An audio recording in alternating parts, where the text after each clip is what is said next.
여러분, 잠깐 들어보십시오. 오늘 제가 드릴 이야기는 제 인생 60년을 통째로 바꾼 이야기입니다. 혹시 여러분 주변에 이런 사람 없습니까? 만날 때마다 왠지 모르게 기운이 빠지는 사람. 헤어지고 나면 머리가 지끈거리는 사람. 그 사람과 있을 때만 일이 안 풀리는 사람. 저는 올해 66입니다. 30년 넘게 직장 생활하고 은퇴했습니다. 그런데 뒤돌아보니 제 인생에서 15년이 통째로 날아가 있더군요. 무슨 말이냐고요? 잘못된 사람들 곁에 있었던 시간입니다. 그 15년 동안 승진도 밀렸고 건강도 망가졌고 가족과도 멀어졌습니다. 60이 넘어서야 깨달았습니다. 문제는 제가 무능해서가 아니었습니다. 제 곁에 잘못된 사람들이 있었던 겁니다. 오늘 제 이야기가 여러분의 남은 15년, 20년을 살릴 수 있습니다. 단, 오늘 30분만 투자하신다면요. 저는 몇 해 전 이병철 회장의 자서전을 읽었습니다. 160페이지를 넘기다가 손이 멈췄습니다. 회장이 남긴 한 문장 때문이었습니다. 사람을 잘못 곁에 두면 그 사람은 내 운까지 갉아먹는다. 그 순간 제 60년 인생이 파노라마처럼 지나갔습니다.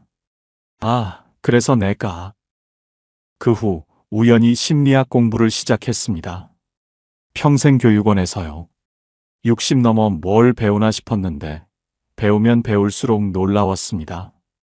이병철 회장이 평생의 경험으로 깨달으신 것들이 현대 뇌과학으로 정확히 증명되고 있더군요. 운이란 게 미신이 아니었습니다. 과학이었습니다. 오늘 제가 말씀드릴 내용은 간단합니다. 절대 가까이에선 안 될 5부류의 사람. 그리고 그들을 어떻게 알아보고 어떻게 대처하느냐? 이 이야기를 끝까지 들으시면 분명히 누군가의 얼굴이 떠오를 겁니다. 그래, 그 사람 때문이었구나. 하지만 중요한 건 그 다음입니다. 이제 뭘 할 것이냐? 제가 10년 전에 바꾼 것처럼 여러분도 오늘부터 바꿀 수 있습니다. 시작 전 구독과 좋아요 한 번씩 눌러주세요. 그럼 준비되셨습니까? 첫 번째 이야기부터 시작하겠습니다. 이 부류가 제일 위험합니다. 첫 번째, 약속을 팔아먹는 사람. 한겨울 밤의 선택. 이병철 회장 자서전에 이런 대목이 나옵니다. 대구 삼성상회 시절 이야기입니다. 어느 겨울밤, 밤 10시쯤이었다고 합니다. 거래처에서 급히 전화가 왔습니다. 이 사장, 내일 아침까지 물량을 2배로 늘려줄 수 있소?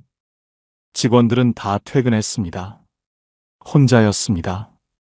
여러분 같으면 어떻게 하시겠습니까? 죄송합니다. 시간이 너무 늦어서. 이렇게 말하는 게 당연하지 않습니까? 하지만 이병철 회장은 달랐습니다. 알겠습니다. 내일 아침 첫 차로 보내드리겠습니다. 그날 밤 뭘 했을까요? 혼자서 밤새 포장했습니다. 겨울 창고는 냉동고처럼 추웠지만 새벽 5시까지 쉬지 않고 일했습니다. 손가락 끝이 얼어서 감각이 없었다고 합니다. 다음 날 아침, 거래처 사장이 물건을 받고 놀란 표정으로 말했습니다. 이 사장, 정말로 해내셨군요. 그리고 이렇게 덧붙였습니다. 이제 믿고 맡기겠습니다. 그 거래처는 20년 넘게 삼성과 함께 했습니다. 이 회장이 밤새 쌓은 신뢰 하나가 20년을 먹여 살린 겁니다. 이 회장은 말했습니다. 신용은 기업의 생명이다. 뇌가 배신자를 기억하는 방식. 제가 심리학 공부하면서 가장 놀랐던 게 이겁니다. 신뢰라는 게 마음의 문제가 아니라 뇌의 화학작용이라는 사실. 미국 클레어몬트 대학 폴잭 교수 연구팀이 10년간 실험했습니다. 약속을 지키는 사람을 보면 우리 뇌에서 옥시토신이 나옵니다. 이게 신뢰 호르몬입니다. 엄마가 아기 안을 때, 연인이 손잡을 때 나오는 그 호르몬. 그게 약속을 지키는 사람을 볼 때도 나온다는 겁니다. 더 재밌는 건 이겁니다. 이 호르몬이 한 번 나오면 뇌가 그 사람을 자동으로 믿을 만한 사람으로 분류합니다. 의식적으로 판단하는 게 아닙니다. 뇌가 알아서 합니다. 그럼 반대는요?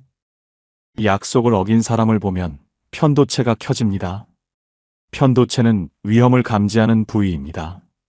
뱀을 보거나 벼랑 끝에 섰을 때 작동하는 그 부위. 그러니까 약속을 어기는 사람을 보면 우리 뇌는 자동으로 위험하다, 경고를 보내는 겁니다. 이게 한두 번이면 괜찮습니다. 하지만 3번, 4번 반복되면요? 하버드 비즈니스 스쿨 30년 추적 연구가 있습니다.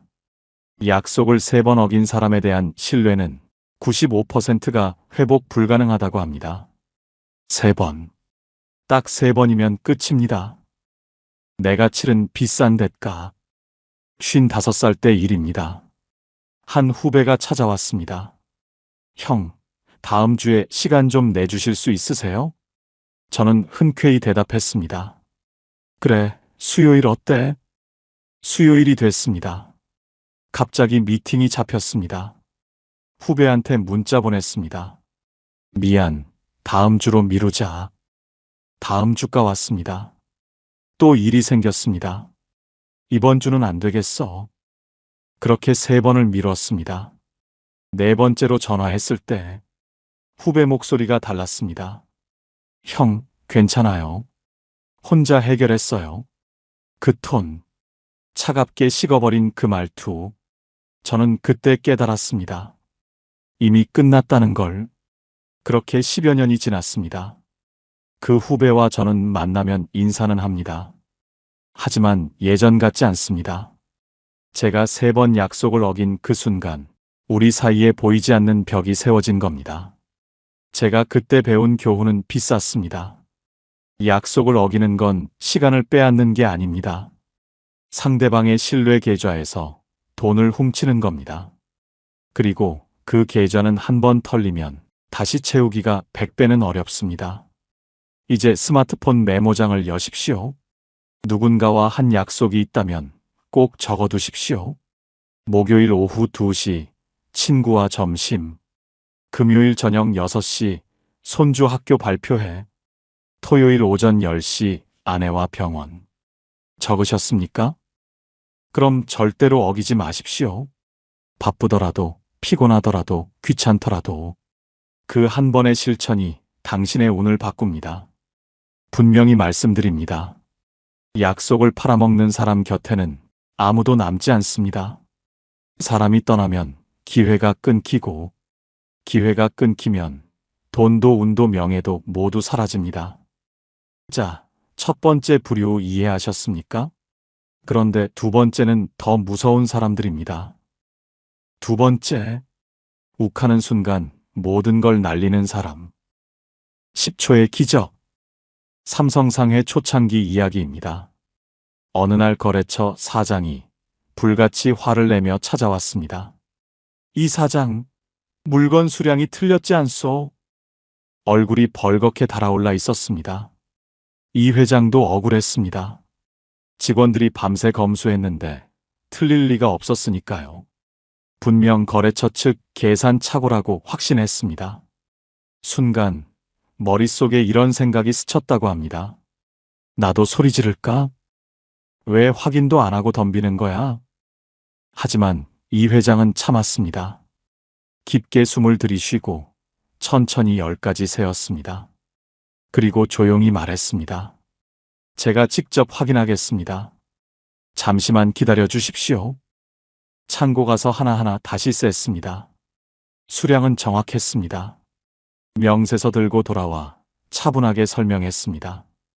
그 순간 거래처 사장 얼굴이 붉어졌습니다. 이번엔 분노가 아니라 부끄러움으로. 아, 이 사장 미안하오.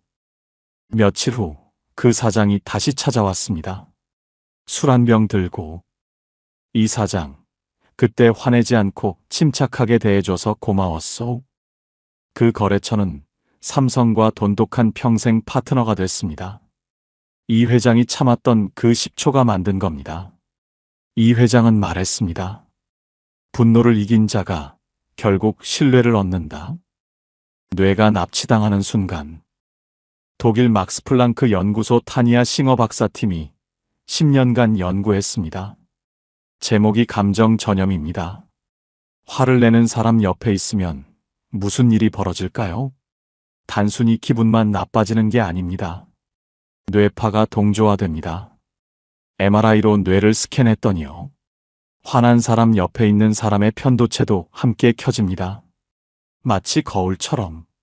이게 거울 뉴런 효과입니다. 더 무서운 건요. 편도체가 켜지면 전전두엽이 꺼집니다.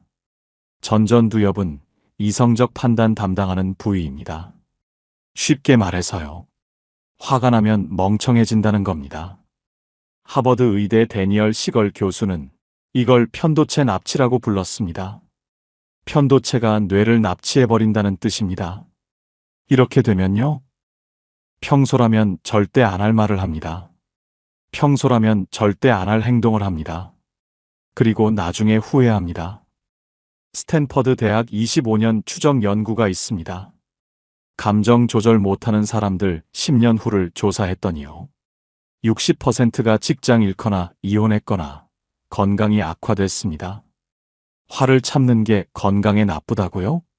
아닙니다. 화를 못 참는 게 더 나쁩니다.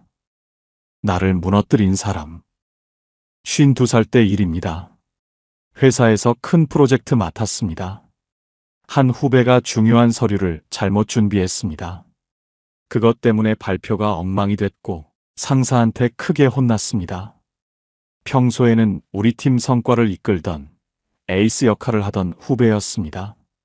그래서 더 어이가 없고 화가 났습니다. 사무실로 돌아왔을 때 제 머릿속은 온통 분노로 가득했습니다. 후배를 불렀습니다. 자네, 도대체 어떻게 일하는 건가? 제 목소리가 사무실 전체에 울렸습니다. 후배는 고개를 숙인 채 떨고 있었습니다. 저는 그 모습을 보면서도 멈추지 못했습니다. 집에 돌아와서도 화가 안 풀렸습니다. 밥맛도 없고 잠도 안 왔습니다. 사흘 후 동료가 조용히 말했습니다. 형, 그 후배 요즘 아버지가 병원 입원하셔서 밤마다 간병하고 출근한다더라. 그래서 실수한 것 같아. 그 순간 머리를 망치로 맞은 것 같았습니다. 다음 날 후배를 찾아가 사과했습니다. 진심으로. 용서는 했지만 신뢰는 회복 안 됐습니다. 반년 뒤 그 후배는 다른 회사로 떠났습니다.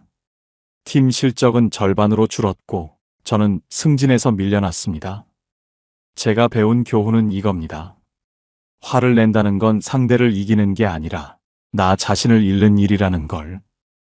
10초만 참으십시오. 여러분, 일주일만 이렇게 해보십시오. 화가 나려는 순간. 입 열기 전에 천천히 10까지 세십시오. 20초 동안 뇌에서 무슨 일이 벌어질까요? 편도체 활성이 감소하고 전전두엽이 다시 켜집니다. 그럼 이성적 판단이 가능해집니다. 저는 지금도 이 방법 씁니다. 자식이 말을 안 들을 때도, 아내와 의견 다를 때도 속으로 10까지 셉니다. 그럼 신기하게도 화가 가라앉습니다. 그리고 더 좋은 방법이 보입니다. 절대로 잊지 마십시오. 분노는 순간의 쾌감이지만 그 한 번의 분노로 잃는 건 관계요, 신뢰요, 인생입니다. 자, 두 번째 부류도 이해하셨죠? 그런데 세 번째는 더 교묘합니다. 세 번째, 입으로만 세상을 사는 사람. 소문으로 사라진 남자. 전쟁 끝난 직후 이야기입니다. 이 회장은 거래처 소개로 젊은 상인을 만났습니다. 첫인상이 좋았습니다. 말을 잘했고 자신감 넘쳤습니다. 이 사장님, 걱정 마십시오. 가슴을 탁탁 쳤습니다. 3일 만에 해결해 드리겠습니다. 이 회장은 물건 공급을 맡겼습니다. 3일이 지났습니다. 연락이 없었습니다. 일주일이 지났습니다. 전화했더니 이렇게 말했습니다. 죄송합니다. 일손이 부족해서요. 이번 주 안에는 꼭 이번 주가 지났습니다. 또 연락 없었습니다. 다시 전화했습니다. 날씨가 안 좋아서 운송이 지연됐습니다. 다음 주 월요일엔 꼭. 월요일이 왔습니다. 물건은 오지 않았습니다.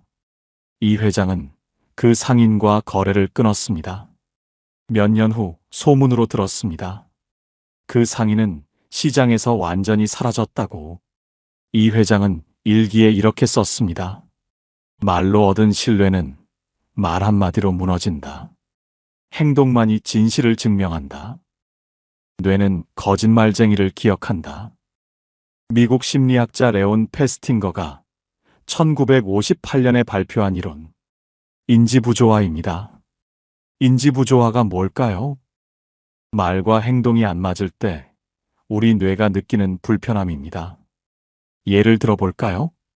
누군가 다음 주에 꼭 연락할게라고 말했습니다. 우리 뇌는 그 말을 기억합니다. 일주일 후 연락 안 옵니다. 이때 우리 뇌에서 경고음이 울립니다. 이 사람 말과 행동이 다르다. 이 불편함을 해소하기 위해 뇌는 결론을 냅니다. 이 사람은 믿을 수 없다. 한 번이면 괜찮습니다. 실수할 수도 있으니까. 하지만 2번, 3번 반복되면요. 그 사람에 대한 신뢰는 영구 삭제됩니다. 명심하십시오. 말은 쉽지만 행동은 어렵습니다. 하지만 결국 행동만이 당신의 진실을 증명합니다. 자, 3번째 부류 이해하셨습니까? 근데 4번째가 제일 지독합니다. 4번째, 뒤에서 독을 뿌리는 사람. 수원 공장에서의 침묵. 1975년 수원 공장 이야기입니다. 한 팀의 성과가 계속 떨어졌습니다. 이상했습니다. 팀원들은 모두 우수한 인재들이었고 기술력도 충분했습니다. 이 회장이 직접 현장 방문했습니다. 회의 시간에 참관했습니다. 이상한 분위기였습니다. 아무도 의견을 말하지 않았습니다. 질문에도 눈치만 봤습니다. 며칠 후 한 직원이 조용히 찾아왔습니다. 회장님, 말씀드릴 게 있습니다. 팀 안에 한 사람이 있었습니다. 회의 때는 조용히 있다가 회의 끝나면 뒤에서 이런 말을 했습니다. 박 과장 아이디어는 항상 이런 식이야. 저번에도 결국 다 말아먹었잖아. 그 사람 때문에 우리가 고생하는 거라고. 처음엔 농담처럼 들렸다 합니다. 하지만 점점 팀원들이 험담하는 분위기에 휩쓸렸고 팀 분위기 전체가 망가졌습니다. 서로 믿지 못하게 됐습니다. 좋은 아이디어도 말 안 하게 됐습니다. 말했다가 뒤에서 욕먹으면 어떡하지? 이 회장은 그 직원과 면담했습니다. 조용히 하지만 단호하게 말했습니다. 비난은 금지, 개선은 가능. 문제를 말할 때는 반드시 해결책과 함께 말하라. 그 직원은 결국 스스로 회사를 떠났습니다. 그리고 6개월 뒤 그 팀은 회사 전체에서 가장 높은 성과를 냈습니다. 한국인만의 병. 제가 심리학 공부하면서 가장 충격받은 연구, 화병 연구입니다. 영어 논문에도 그냥 화병이라고 씁니다. 이건 한국 문화에만 있는 심리적 질병입니다. 서울대 병원에서 20년간 연구했습니다. 화병은 왜 생길까요? 첫째, 너무 참아서. 둘째, 표현 안 해서. 셋째, 뒤에서 풀어서. 한국 사회 특징이 뭡니까? 직접 불만 말하는 걸 안 좋게 봅니다. 참아라, 속으로 사겨라. 이게 미덕처럼 여겨집니다. 그럼 그 감정은 어디로 갈까요? 뒤에서 터집니다. 험담으로, 비난으로. 고려대 허태균 교수 연구를 보면요. 남을 헐뜯는 행위는 일시적으로 스트레스를 해소해 줍니다. 하지만 장기적으로는 코르티솔 수치를 높입니다. 코르티솔은 스트레스 호르몬입니다. 이게 계속 높으면요. 면역력 떨어지고 우울증 위험 증가하고 심혈관 질환 확률 높아집니다. 그러니까 남을 헐뜯는 건 결국 자기 자신을 병들게 하는 겁니다. UCLA 매슈 리버먼 교수 연구도 놀랍습니다. 남을 비난할 때와 비난받을 때 뇌 같은 부위가 켜진다고 합니다. 전대상피질이라는 부위인데 이건 고통을 느끼는 부위입니다. 남을 헐뜯는 건 남에게 고통 주는 것 같지만 사실은 나 자신에게 고통 주는 겁니다. 나에게 되돌아온 독. 회사에서 한 동료가 승진했습니다. 솔직히 저는 기분이 안 좋았습니다. 저는 그보다 경력도 많고 일도 열심히 했다고 생각했으니까요. 점심시간에 다른 동료들과 식사했습니다. 누군가 그 동료 이야기 꺼냈습니다. 저는 슬쩍 한마디 했습니다. 뭐, 운이 좋았던 거지. 그 자리 사람들이 웃었습니다. 저도 기분이 좀 나아졌습니다. 하지만 일주일 후 제가 한 말이 그 동료 귀에 들어갔다는 소식을 들었습니다. 다음 날 그 동료 만났습니다. 눈을 안 마주쳤습니다. 인사에도 형식적으로만 답했습니다. 그 후 3년간 같은 사무실에서 일했지만 진짜 대화는 한 번도 못했습니다. 지금 생각하면 너무 부끄럽습니다. 차라리 직접 가서 축하해. 나도 배울게라고 말했더라면. 여러분, 이 세 가지 규칙만 지키십시오. 첫 번째 규칙, 3초 룰. 누군가 비난하고 싶을 때 3초만 참으십시오. 그리고 자문하십시오. 이 말이 정말 필요한가? 두 번째 규칙, 세 가지 장점. 누군가 비판하기 전에 그 사람 장점 세 가지 먼저 떠올리십시오. 그럼 비난이 아니라 이해가 생깁니다. 세 번째 규칙, 본인 앞에서. 뒤에서 할 말이라면 본인 앞에서도 할 수 있어야 합니다. 본인 앞에서 못할 말이라면 뒤에서도 하지 마십시오. 딱 한 주만 지켜보십시오. 당신 마음이 얼마나 가벼워지는지 느끼실 겁니다. 단호히 말씀드립니다. 비난은 독입니다. 그 독은 반드시 자신에게 돌아옵니다. 자, 네 번째 부류도 이해하셨습니까? 그런데 다섯 번째가 제일 무섭습니다.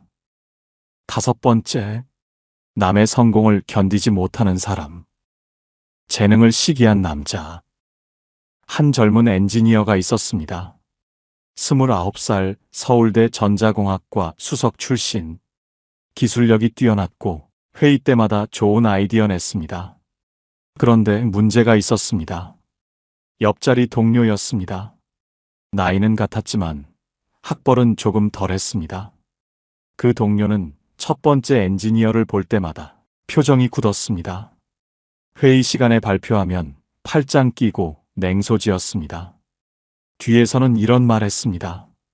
서울대 나왔다고 실력이 더 좋은 건 아니지. 이 말이 팀 분위기를 흐렸습니다.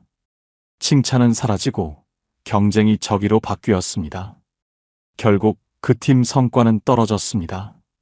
이 회장이 두 번째 엔지니어를 불렀습니다. 조용히 하지만 단호하게 말했습니다. 질투는 다른 사람을 해치기 전에 먼저 자신을 무너뜨린다. 그 엔지니어는 한동안 말이 없었습니다. 며칠 후 이 회장에게 찾아와 말했습니다. 회장님, 인정하겠습니다. 제가 동료 성공 볼 때마다 마음이 좁아졌던 것 같습니다. 이 회장은 웃으며 답했습니다. 그 마음을 인정한 순간 이미 반은 이겼습니다. 그는 이후 스스로를 바꿨습니다. 5년 후 그는 그 누구보다 신뢰받는 팀장이 됐습니다. 마인드가 운명을 만든다. 스탠퍼드 대학 캐롤 드웩 교수. 40년간 사람들 사고방식을 연구했습니다. 그 결과 사람은 크게 두 가지로 나뉜다는 걸 발견했습니다. 성장 마인드셋과 고착 마인드셋. 성장 마인드셋은 이렇게 생각합니다. 능력은 노력으로 향상된다. 내가 지금 못해도 배우면 된다. 남의 성공 보면 나도 저렇게 될 수 있어라고 생각합니다. 고착 마인드셋은 이렇게 생각합니다. 능력은 타고나는 거다. 나는 원래 이 정도야. 남의 성공 보면 왜 저 사람만 잘 되지? 라고 생각합니다. 수천 명을 10년간 추적 조사했습니다. 성장 마인드셋 사람들은 73%가 성공적인 삶을 살고 있었습니다. 고착 마인드셋 사람들은 58%가 불만족스러운 삶을 살고 있었습니다. 왜일까요?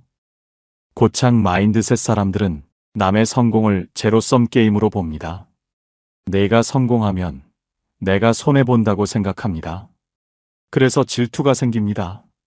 성장 마인드셋 사람들은 남의 성공을 배움의 기회로 봅니다. 내가 성공했으니 나도 배워서 성장하겠다고 생각합니다. 하버드 대학 로버트 월딩거 교수 80년 추적 연구. 인류 역사상 가장 긴 행복 연구입니다. 행복한 삶을 사는 사람들 공통점이 뭘까요? 돈 많아서? 아닙니다. 학벌 좋아서? 아닙니다. 단 하나. 타인의 성공을 진심으로 축하할 줄 안다. 병들었던 3개월. 저보다 5살 어린 후배가 임원됐습니다. 저는 아직 부장이었습니다. 밤에 잠이 안 왔습니다. 나보다 경력도 적은데 왜 저 사람이 먼저? 아니, 사실 이렇게 생각한 게 아닙니다. 진짜 생각은 이랬습니다. 저 사람이 뭐가 더 잘났다고?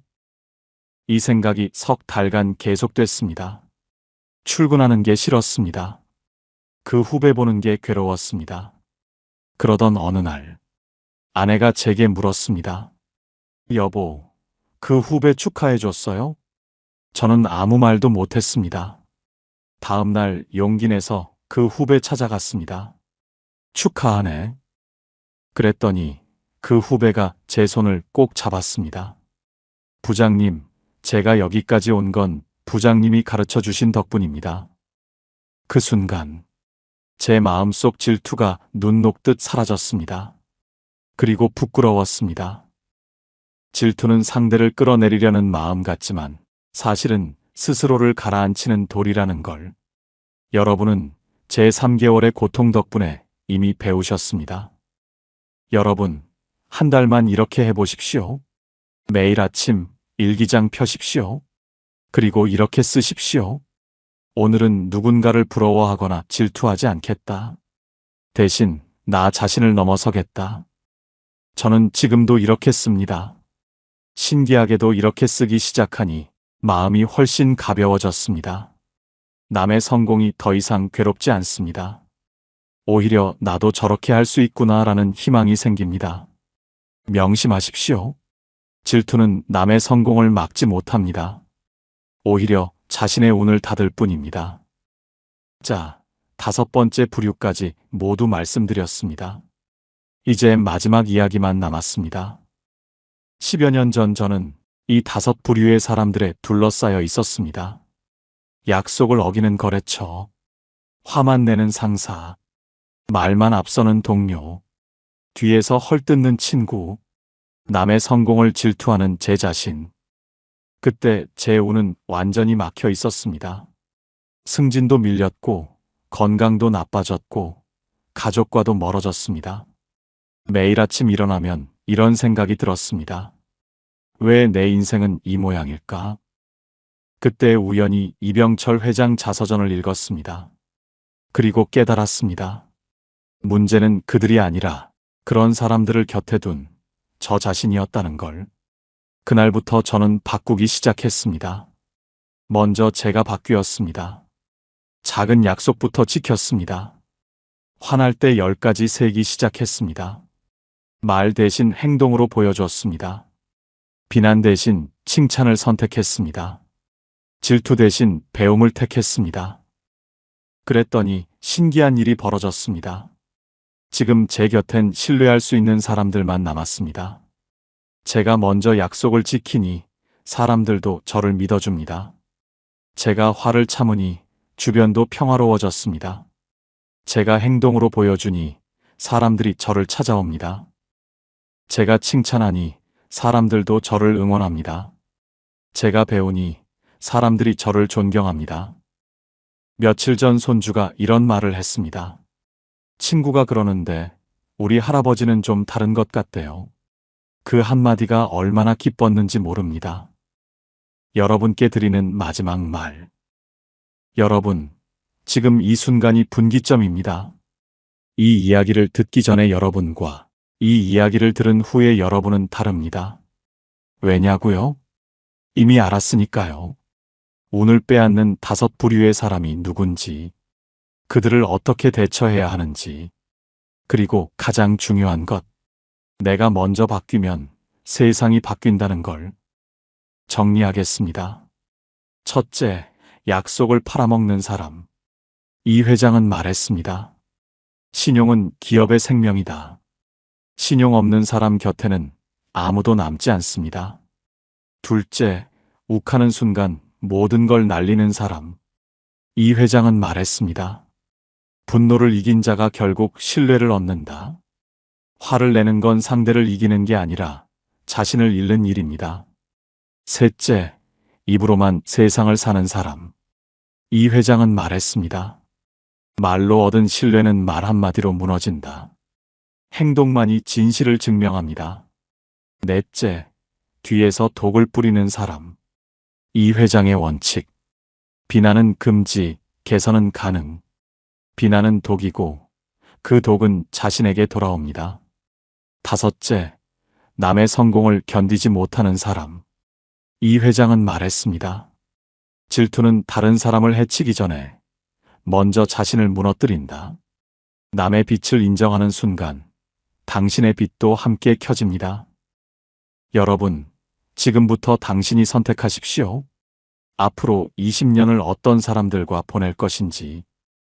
이 5부류의 사람들을 멀리 하십시오. 그리고 먼저 당신 자신이 이 5부류가 되지 마십시오. 그럼 당신 주변에 좋은 사람들이 모입니다. 좋은 사람들이 모이면 좋은 기회가 옵니다. 좋은 기회가 오면 당신의 운이 다시 움직이기 시작합니다. 저는 60이 넘어서야 깨달았습니다. 그렇게 긴 세월을 허비했습니다. 하지만 여러분은 지금 깨달았습니다. 이제 여러분의 남은 20년, 30년은 지난 10년보다 훨씬 가치 있을 겁니다. 오늘부터 시작하십시오. 5가지 중 하나만 선택하십시오. 약속 하나 지키기, 화날 때 10가지 세기, 말 대신 행동으로 보여주기, 비난 대신 칭찬하기, 질투 대신 배우기. 딱 하나만 일주일 동안 실천해 보십시오. 그럼 신기한 일이 벌어집니다. 주변 사람들이 달라 보입니다. 아니, 사실은 내가 달라진 겁니다. 내가 달라지니 세상이 달라 보이는 겁니다. 오늘부터 작은 변화와 함께 당신의 삶에 운을 불러오십시오. 행운이라는 글자를 댓글로 남겨주십시오. 그 한 글자가 당신의 마음속 문을 열고 새로운 행운을 불러올지 모릅니다. 다음에도 제 경험담을 나누겠습니다. 긴 시간 들어주셔서 진심으로 감사합니다. 여러분의 앞날에 좋은 사람들과 좋은 행운이 가득하길 기원합니다. 그리고 기억하십시오. 운은 하늘이 주는 게 아니라 당신이 만드는 겁니다. 여러분의 선택을 응원합니다. 그리고 혹시 비슷한 경험이 있으시거나 고민이 있으시다면 댓글로 나눠주세요. 오늘 이야기가 도움이 되셨다면 구독과 좋아요도 부탁드립니다. 여러분의 응원이 나이 들매 품격을 가꾸는 힘입니다. 황금빛으로 물들어가는 여러분들의 건강하고 행복한 인생 이막을 응원합니다. 끝까지 시청해 주셔서 감사합니다.